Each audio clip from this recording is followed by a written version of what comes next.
Ephesians 2:14-16. For he himself is our peace, who has made the two groups one and has destroyed the barrier, the dividing wall of hostility, by setting aside in his flesh the law with its commands and regulations. His purpose was to create in himself one new humanity out of the two, thus making peace, and in one body to reconcile both of them to God through the cross, by which he put to death their hostility. I think it's worth reading again. For he himself is our peace, who has made the two groups one and has destroyed the barrier, the dividing wall of hostility, by setting aside in his flesh the law with its commands and regulations. His purpose was to create in himself one new humanity out of the two, thus making peace, and in one body to reconcile both of them to God through the cross, by which he put to death their hostility. There was a time where there were groups that were divided, and they hated each other. In fact, there was a wall of hostility between the two, and it could not be broken. It could not be remedied. It could not be reconciled. They could not come together, and the chasm was wide. The divide was big, and there was no unity. Sounds very similar to maybe today, where there are groups that are divided. There's a wall of hostility between them, and we're looking for answers and wanting to know what's the way forward. Well, that's exactly the world that Jesus stepped into.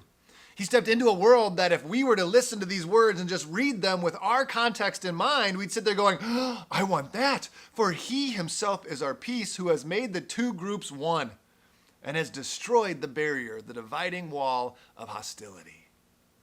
It's exactly what we're efforting towards today. There are groups out there. You can name them. This group against this group against this group, and there is a dividing wall of hostility, and we're praying for peace.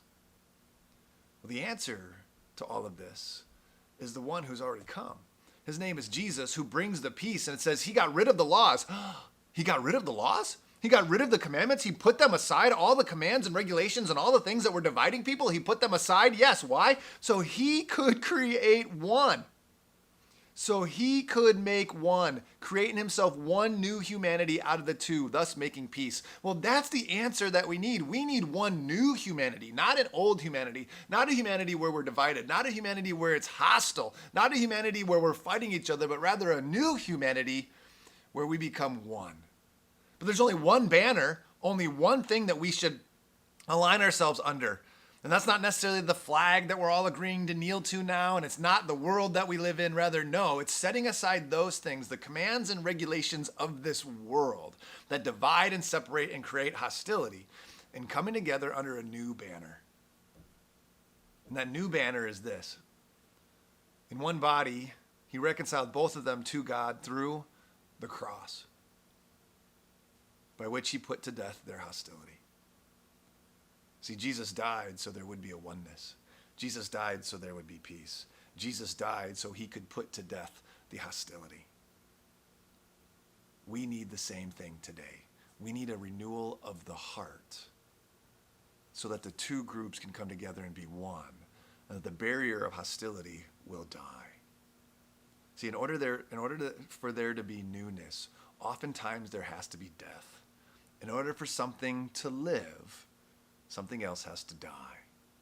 Our old way has to die. It has to go away. And it starts here.